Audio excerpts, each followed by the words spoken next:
राहुल एक जवान इंजीनियर था। उसे अपनी जॉब बहुत पसंद थी, लेकिन उसका असली पैशन था एक्सप्लोरिंग। उसे पहाड़ों से बेहद लगाव था। जब भी उसे मौका मिलता, वो अपना बैग पैक करता और निकल पड़ता नया एडवेंचर पर। एक दिन राहुल खुद को एक अनजान से गांव में पाता है। सूरज ढल रहा था, हवा में ठंडक बढ़ा रही थी। उसे रात बिताने के लिए कोई जगह ढूंढनी थी। उसने देखा एक रास्ता पहाड़ों की तरफ जा रहा है। उसने उस रास्ते पर चलने का फैसला किया। जैसे जैसे वो चलता गया, रास्ता और भी ऊंचा और खड़ा होता गया। पेड़ और भी घने और अंधेरे होते गए। आखिरकार सूरज छिप गया। राहुल चारों तरफ से सायों से घिर गया। तभी पेड़ों के बीच उसने उसे देखा, एक बड़ा सा पुराना महल। ऐसा लग रहा था जैसे वो अंधेरे में से बाहर निकल आया। राहुल एक पल के लिए रुका। उसे एक अजीब सी बेचैनी महसूस हुई, लेकिन वो थका हुआ था और उसे आराम करने के लिए जगह की जरूरत थी। इसलिए वो उस महल की तरफ बढ़ता गया। जैसे ही राहुल उस महल के करीब पहुंचा, उसने नोटिस किया कि वहां कितनी खामोशी थी। खिड़कियों में कोई रोशनी नहीं थी, अंदर से कोई आवाज नहीं आ रही थी। वो उस बड़े से भव्य दरवाजे तक गया और नॉक किया। सन्नाटा। उसने फिर नॉक किया, इस बार और तेज। उसने अंदर से धीमी घिसटती हुई पैरों की आवाज सुनी। दरवाजा खुला और एक बूढ़ा आदमी दिखाई दिया। उसके लंबे सफेद दाढ़ी थी और तेज नीली आंखें। क्या मैं आपकी मदद कर सकता हूं, जवान आदमी? बूढ़े आदमी ने पूछा। उसकी आवाज फटी हुई थी, जैसे उसने कई दिनों से बात नहीं की हो। मैं रास्ता भटक गया हूं, राहुल ने कहा, और मुझे रात बिताने के लिए जगह चाहिए। क्या आप मुझे पनाह दे सकते हैं? बूढ़ा आदमी राहुल को एक पल के लिए घूरता रहा। उसकी आंखें सिकुड़ गईं। फिर उसके होठों पर एक हल्की सी मुस्कान फैल गई। जरूर, उसने कहा। अंदर आ जाओ, अंदर आ जाओ। लगता है तुम्हें आराम की सख्त जरूरत है। बूढ़ा आदमी राहुल को महल के अंदर ले गया। अंदर अंधेरा और धूल भरी थी। हर कोने में मकड़ी के जाले लटके हुए थे।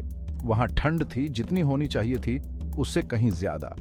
डरावने माहौल के बावजूद राहुल इतना थका हुआ था कि उसे फर्क नहीं पड़ा।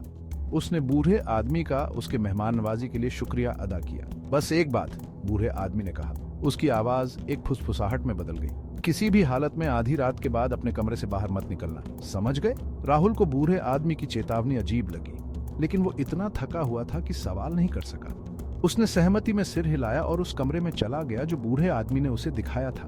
वो बिस्तर पर गिरते ही सो गया। घंटे बीतते गए।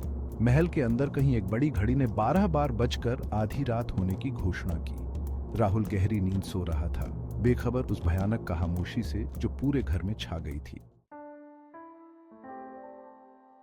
अचानक राहुल की आंखें खुल गईं। वो अब पूरी तरह से जाग चुका था। कमरे में खिड़की से आती हुई चांदनी की एक किरण पड़ रही थी। उसे एक अजीब सी आवाज सुनाई दी। शुरू में ये बहुत धीमी थी, जैसे हवा में फुसफुसाहट हो। फिर ये तेज होती गई और करीब आती गई। ये आवाज थी सिसकने की। जिज्ञासा और शायद थोड़ा सा डर उस पर हारी गई। राहुल बूढ़े आदमी की चेतावनी भूल गया। वो अपने दरवाजे की तरफ बढ़ा और धीरे से उसे खोला। बाहर हॉलवे में टिमटिमाते हुए मोमबत्तियों से धीमी रोशनी थी। सिसकने की आवाज अब और साफ सुनाई दे रही थी। ऐसा लग रहा था जैसे ये हॉल के आखिर से आ रही हो। राहुल सावधानी से अपने कमरे से बाहर निकला और आवाज की तरफ चल पड़ा। उसके पैरों के नीचे लकड़ी के फर्श चिरचिरा रहे थे। हर कदम खामोशी में गूंज रहा था। वो हॉलवे के आखिर में पहुंचा और एक बड़े से सजे हुए दरवाजे के सामने रुक गया। सिसकने की आवाज इसी दरवाजे के पीछे से आ रही थी। उसने धीरे से धक्का देकर उसे खोला। अंदर वाला कमरा एक भव्य बॉल रूम था। ये बहुत खूबसूरत होना चाहिए था, लेकिन ये एक अजीब सी हरी धुंध से भरा हुआ था। और कमरे के बीच में खड़े थे कुछ पुतले, दर्जनों की संख्या में। पुरुष और महिलाएं अलग अलग युगों के कपड़ों में सजे हुए, सभी एक ही भूतिया रोशनी से चमक रहे थे। वो सिसकने की आवाज का स्रोत थे। उनके भूतिया चेहरे निराशा के भाव से बदले हुए थे। जैसे ही राहुल डर के मारे देखता रहा, पुतले उसकी तरफ मुड़ गए। उनका सिसकना बंद हो गया, जिसकी जगह एक दिल दहला देने वाली खामोशी ने ले ली। एक और इस संग्रह के लिए, राहुल के कान में एक आवाज फुसफुसाई। वो घूमकर देखा तो बूढ़ा आदमी उसके पीछे खड़ा था। ये क्या है? राहुल हकलाया। उसकी आवाज कांप रही थी। बूढ़े आदमी का चेहरा गंभीर था। ये महल, उसने कहा, एक जाल है। जो भी यहाँ सूरज ढलने के बाद प्रवेश करता है, वो कभी बाहर नहीं जा सकता। वो हम में से एक बन जाता है, हमेशा के लिए इस जगह से बंध जाता है। राहुल का खून ठंडा पड़ गया। उसे अब समझ आ गया था। बूढ़े आदमी की चेतावनी, सिसकते हुए पुतले, महल की ठंडक, सब कुछ साफ हो गया था। वो फंस चुका था। उसने बोलने की कोशिश की लेकिन कोई शब्द उसके मुंह से नहीं निकला। उसने भागने की कोशिश की लेकिन उसके पैर शीशे के जैसे भारी हो गए थे। वो डर के मारे देखता रहा जैसे भूत या पुतले उसके करीब आने लगे। उनकी आंखों में उदासी और स्वागत का एक अजीब सा मिश्रण था।